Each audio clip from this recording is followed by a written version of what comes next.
Hello everybody, I am the vegan cowgirl.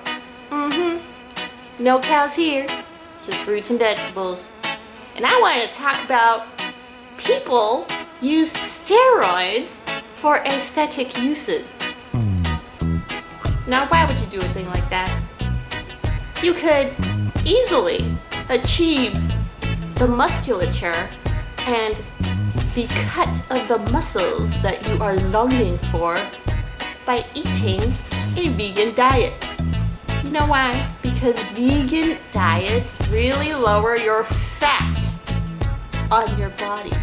And when the fat is reduced, the muscles underlying the fat are suddenly more visible and you look awesome! Like me. So what can I say?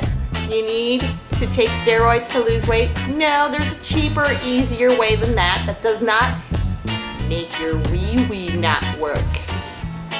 You know who you are.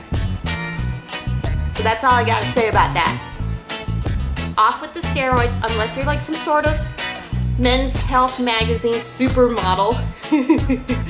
No one's gonna hire you unless you do the steroids and look like that. I mean, if you look like He-Man,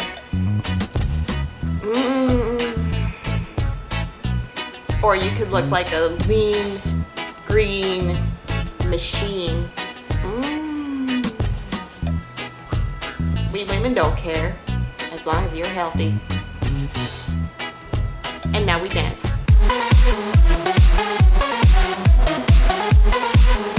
Be sure to subscribe to our channel. We put out new videos every